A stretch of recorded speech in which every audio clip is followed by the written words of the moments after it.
so reality check. You drop this bad guy. He is spilling out on the ground. You're covering him. All right, so you look around you. You don't see anybody else that needs to be dropped. You put up your gun. You move a little ways away from this guy, and you get down and you're like, I'm one of the good guys. I'm one of the good guys. That's the bad guy, right? Okay. That's how you should be dealing with active killer. Once you drop the threat, that's the posture that you want to be in. Unfortunately, the reality of what we see in active killer is bad guy gets dropped. Good guy is standing over him with a gun. So now, here I am. I'm up on my feet. And there's some dude spilled out. Because remember, how many rounds did I put into this guy? I mean, I have no idea. I wasn't even counting. This is the instant after he's hit the ground. Okay? Right then and there, all of a sudden, that guy over there or that guy there comes around the corner that I didn't see, and he drills me. Now, here is the reality check about active killer.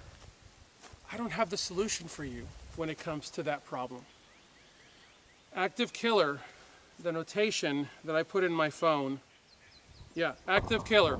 Talk about the time index issue that happens when everyone around you witnesses what just occurred, and then 5 seconds later, you have now entered a new time index. Okay, so what you guys just heard me talking about.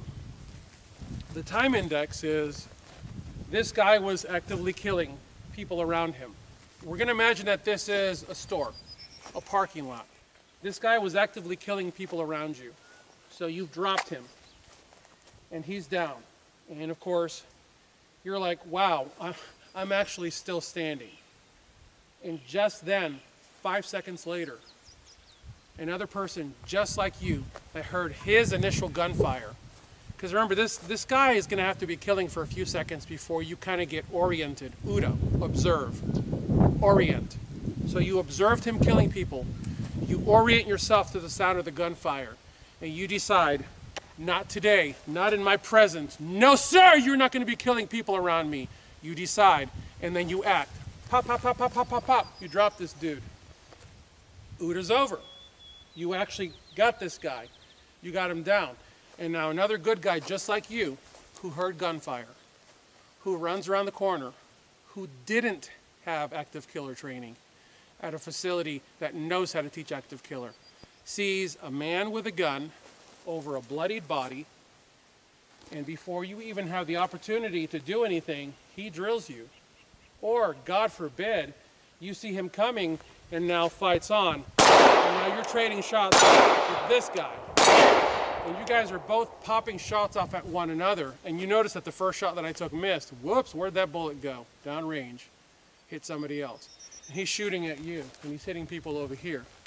All because you didn't know that once this moment is done and this guy's spilled out and you don't immediately see anybody else that you need to be dropping, you need to be holstering, moving to a position where you can watch him and getting in a position just like everybody else that is on the ground. Get ready. Threat!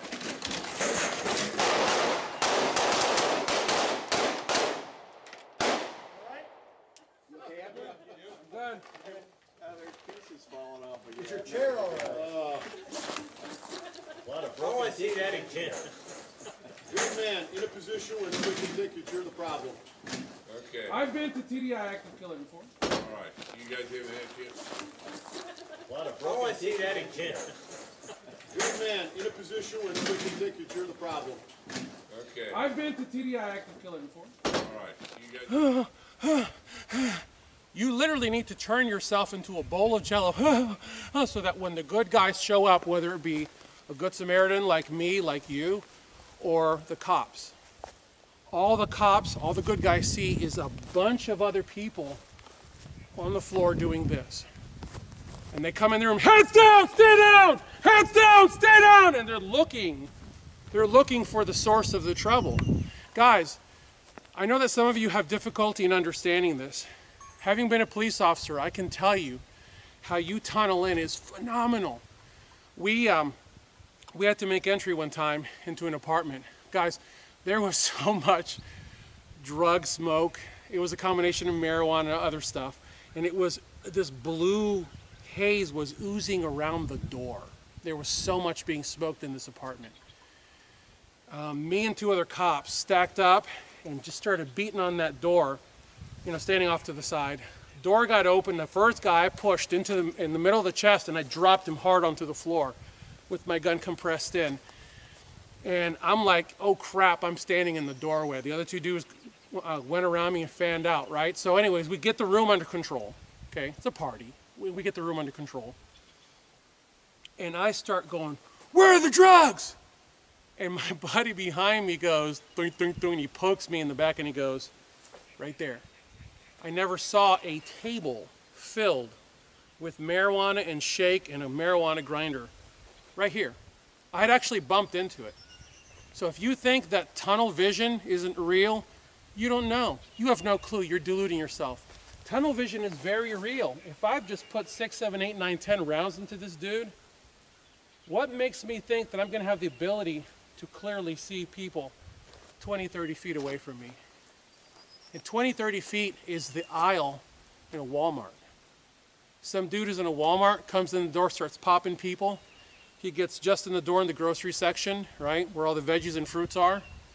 And you're over there looking at oranges. You see this guy drilling folk. So you run up on him and you go pop, pop, pop, pop, pop, pop, pop. You burn him to the ground and you got him down on the ground. And all of a sudden some dude comes out from the bread section on the back side where you just were. And all he sees is man with gun and he drills you. And now that causality loop has gone one step further. Now there's another person on the floor. And then somebody else comes out behind this guy and pops him. If you're carrying a gun, you need to be training with it. Training is not going to the range and standing in a veal slot and shooting at paper targets. Training is training. Training is going out to train with someone who knows how to teach you, who knows how to show you what this feels like, who knows how to articulate to you, tunnel vision feels like this. It's a red tube with red mylar. That's what it felt like for me. I don't care if you train with me or if you train with somebody else, but you better go out and train. Train, folks. You don't know what you don't know. Train. As always, I thank you guys for watching. God bless you all. Get those guns out and practice. Have a good one.